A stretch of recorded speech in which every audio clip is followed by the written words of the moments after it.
All right, hello there. This is a race report for April 23rd, 2023. It is the Cal Tri Lake Perris Olympic distance race. Third time I've done this one. I really like it. It's a local one and really enjoy all the tries that Cal Tri put on. So it's a great self-contained venue. Everything is right there in the regional park, so you're not dealing with any kind of traffic or like that. Uh, Great venue around the lake, great scenery and everything, and great time. Just a shout out to my coaches, Purple Patch Fitness and Fuel In for my nutrition. Um, Man, I just love the journey. That's all I gotta say, and love this way of this lifestyle and integrating sport into a very busy, hectic, regular life. And if you like to come join us, we'd love to have you because, man, it's great. So, anyway, so let's get on with the report. This was the 2023 Cal Tri Lake Perris Olympic distance, like I said. Um, I went into this race with no taper. It's been a C race on my calendar, and it was really going to be one just to get my race juices flowing again and prove out my nutrition and hydration plan, etc. Work off the rust through transition and just in racing in general. So I pulled my hamstring a couple weeks prior to this race, so I've been careful the last the 2 weeks building up until this, and not wanting to re-agitate that hamstring um, that I pulled in the over-aggressive men's recreational lower division softball league. Very intense, and I pulled up lame one night trying to run out a ground ball. Just don't hit ground balls, and you won't run. You won't run into hamstring problems, I think. So anyway, so this race had been on my calendar for a while, and for whatever reason, um, I struggled on race morning, getting up and getting going to this thing. I actually almost talked myself out of going to this race. I don't know why. Maybe because it was just a C race, and maybe it was because I was slightly injured or what. But I had the mindset that I was just going to go as a long training day and have fun with it. And come race morning, I just wasn't feeling it, and I just told myself eventually, after giving myself about 4 or 5 reasons not to do it, I just said get in the truck and drive over and just start. Just get to the venue first, and then just get the gear ready and sit and go from there. And then once I was there, everything got going. I was fine. So, but for the venue this year, they had changed the bike route a little bit this year. It used to be just 2 laps counterclockwise around the lake, and then they would kind of shoot up one of the entry roads and then down one of the other entry roads to some of the campsite areas. And they got rid of those outlet bike rides that we would do and just made it 3 loops around the lake, and they changed it to clockwise instead of counterclockwise, and so it's about a 9 mile loop each way, so it ended up being close to 27 miles or so for the bike, and instead of 25, which it had been in the past. But I like that better, and I like that they made that decision. And then they shortened the run by just about a quarter mile because it kind of stopped short on the west edge of the beach. Used to run past where they had us just a little bit. So I think it was just short for maybe a quarter mile, maybe total, if even that. So, but it was a beautiful day. Um, Water temp was 71 degrees. I wish I would have brought my sleeveless wetsuit instead of my long sleeve. But anyway, that's just whining and complaining. But it was, I checked the Garmin, it was 74 degrees at the start of the bike, 79 degrees at the end of the bike, and then it was 88 degrees at the end of the run. So it did get pretty hot towards the end of the run, and I was feeling that, but there wasn't much shade out there. So, but it was a beautiful day. Let me show some of the pictures too, because it was nice. I've got the pictures up. I'll have to pull those up.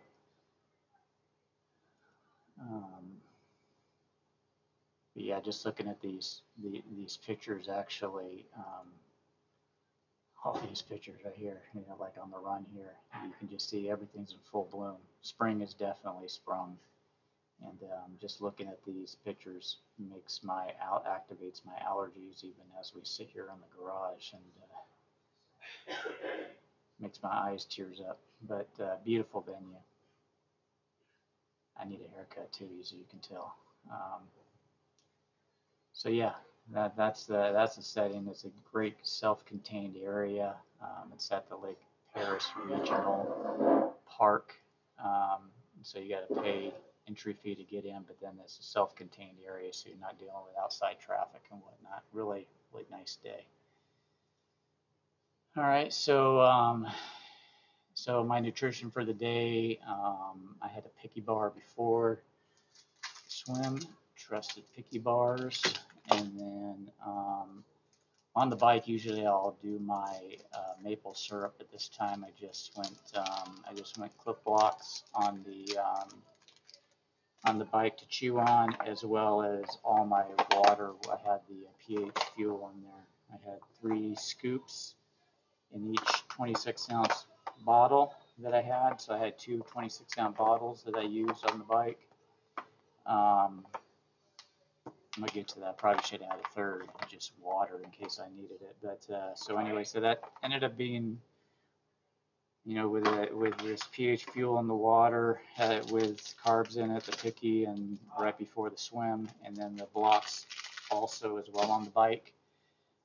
Gave me about 204 grams of carbs for the total race. I had 2 extra gels that I had in my run, in the back of my kit on the run, that just Morton gels that I had ready to go if I needed them, but I just didn't feel like I needed them, and I was ready to use them just to go ahead and try to get to that 90 grams of carbs, an hour, but I just didn't feel I needed it. So I ended up at 204 for the race, and with my time, that gave me about 75 carbs an hour. So a little bit lighter on the carbs than I usually do now under the Fuel In program, but still felt really good.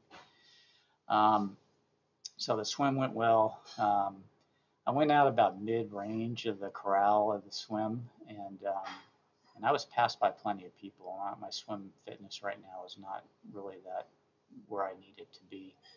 But I did take advantage of that, and I worked on my drafting, really made an effort for the first time in a race to really do that. So I swam on the side of people, and I swam right behind people, and really just took advantage and took my time with that to get a good feel for that. And I think I need to do that more. I think I just need to go off at about the first third of the corral and try to hang on.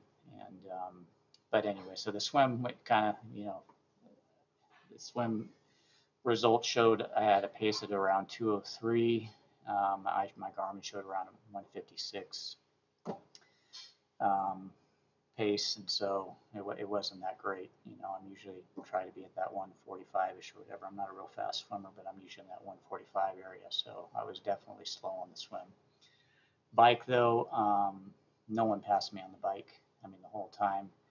In fact, it was the first time I did a bike, and I averaged over 21 miles an hour for the whole ride. I'm usually right around that 19-20 range, so I tried to give it a good go on the bike, and I was happy with that. I mean, it's not like I went all out, but I went pretty good. I think the results were, 218 nominal power, which is about 0.82 intensity factor for me.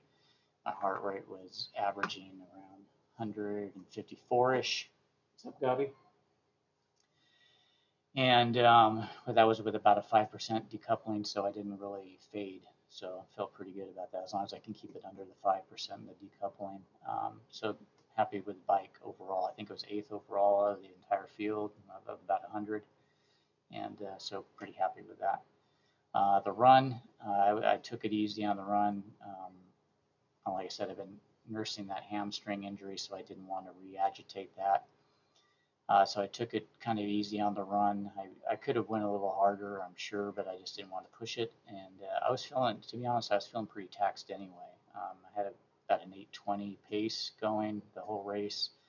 The power, my stride registered 290 in nominal power, which is about a zero .9 intensity factor.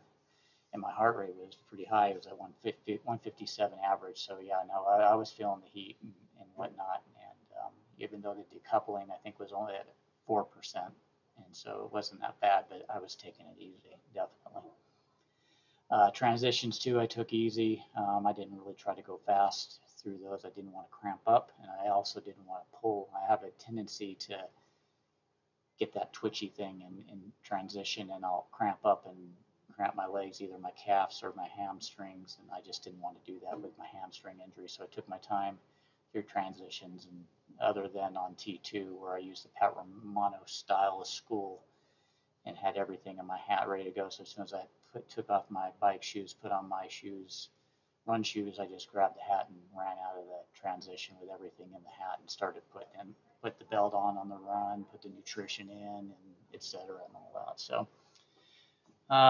but so the results. Let me see if I got the results.